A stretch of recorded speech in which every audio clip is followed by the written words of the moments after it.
really amazing to be back. I love coming here, I love working with the orchestra, and it's really a privilege to work on this program as well with this wonderful orchestra. Every time, I always look forward to coming here, and we just had a great first rehearsal, so it's wonderful.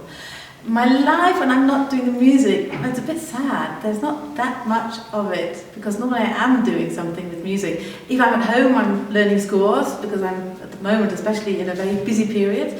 So there's lots to learn and lots to work on, and I love listening to music, all kinds of music.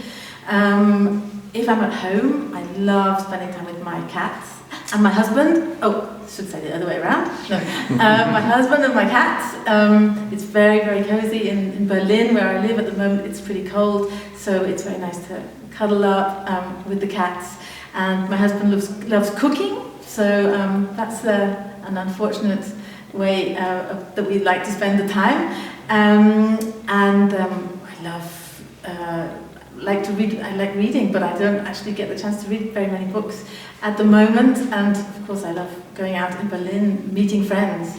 But I have to say, at the moment, a lot of my life is music, which is actually what I love. Yeah, I love traveling, and I love seeing and trying to get into the culture of a place. Even if I'm only there for 3 or 4 days, it's always fascinating. And every orchestra is different, but every orchestra is also the same. It's really fascinating. It has the same kind of people, some of the same attitudes, but some are different. The way that each the orchestral musicians in every country actually behave or are with a conductor is very different. Some are more formal and some are less formal. And it's always interesting to find the best way that you can actually communicate or work with or even be with the orchestral musicians. And I love coming here, as I said already, because I know everyone, and it's really nice, and it's very, very relaxed. I don't feel that I feel that I can really be myself and say what I want to say and give my ideas of the music. Whereas when you go to an orchestra for the first time, sometimes you have to spend a few minutes just finding the way and judging the atmosphere. But that makes it very, very interesting as well, the whole psychology of an orchestra, how to rehearse, if an orchestra can take it, going into very small details which sometimes can be very boring, but it's a work that has to be done. And apart from, and of course outside of the orchestras, the actual culture of the place that you go to, the food and the drink and the customs, it's fascinating, you know, every week being in a different place, it never gets boring. Yeah, this program is absolutely amazing, and I'm so happy to be doing all of these pieces. Obviously, it's a French program, all French music. Two of the most important composers from France, Debussy and Ravel.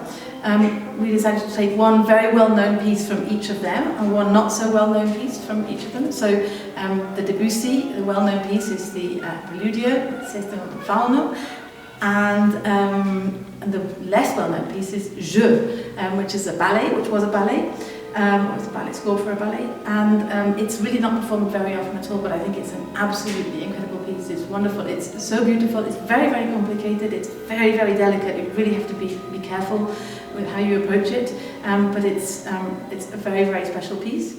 And the Ravel, of course, the most well-known piece by Ravel is Bolero, which we're doing at the end of the concert, which is just the most incredible piece. And the less well-known piece is Rhapsody Espagnole, but also a very rhythmical, very, very exciting piece. And the piece in the middle of those, or in the middle of the first half, is the Petite Suite by Germaine Taillefer, which I didn't know until I learned it for this program. Always very important to find something that's also not quite so well known and present it to the public. It's a very short piece, and it's a very different style of writing.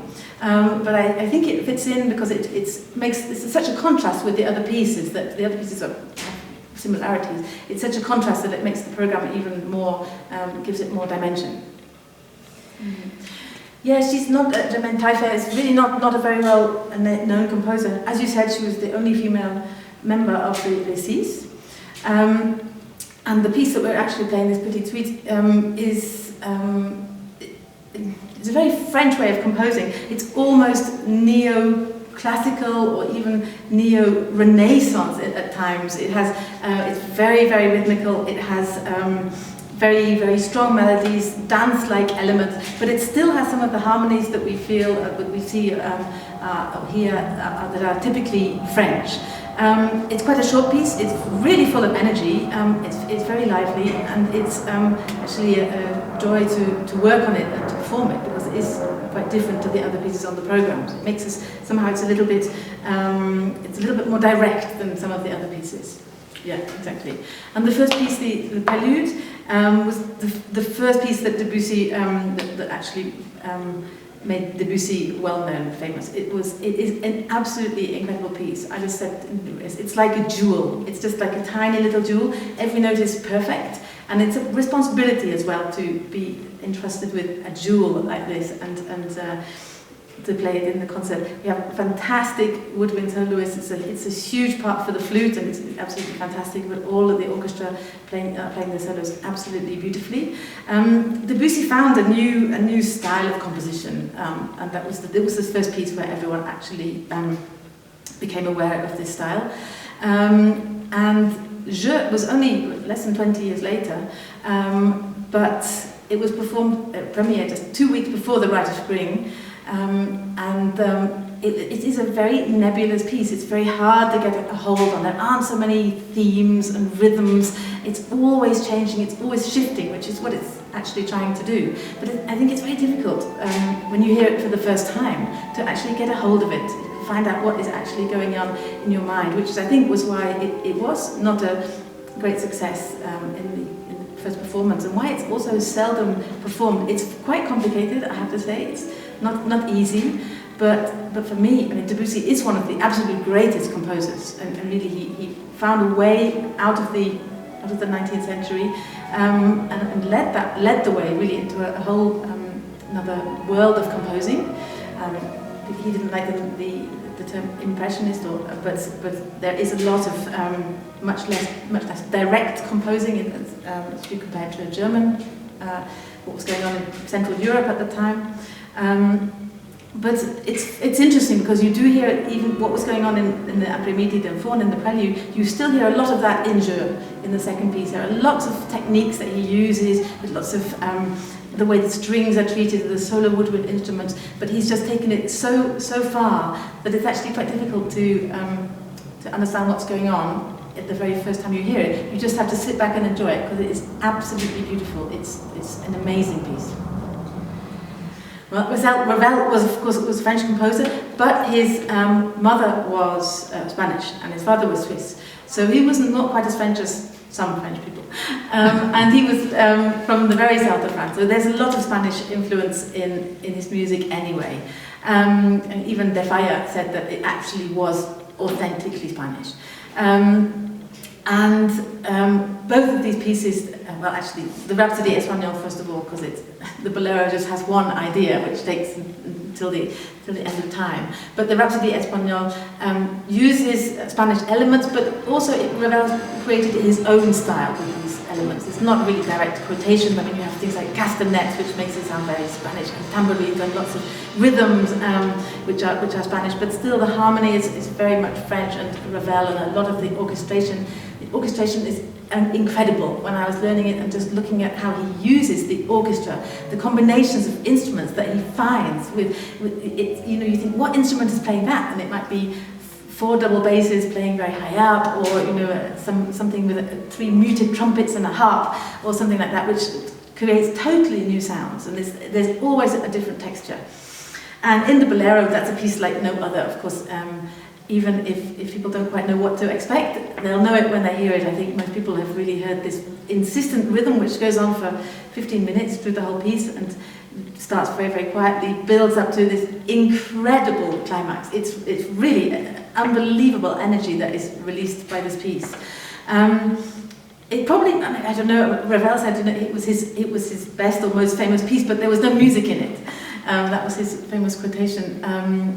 And it is, in one way, extremely simple. He also shows this genius of orchestration by combining different instruments. There are 2 melodies which alternate, and he orchestrates them differently every time.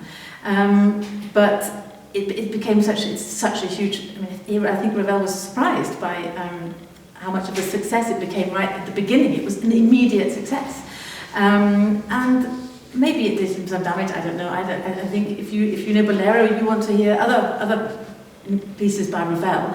And there are elements of Bolero, this very rhythmical Spanish energy in all his music. So actually, Bolero is a very good way into listening to other pieces by Ravel. So in that way, I think it did him a lot of good.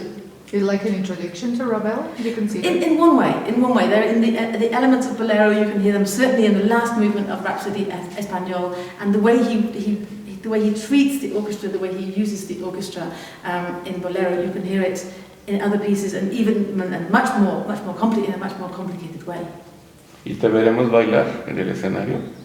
Bailar? Yeah, shall you dance on stage when you conduct? Yeah, of course. at least in my head. Okay. Thank you so much. Always is a pleasure. It's a pleasure for me. Thank you.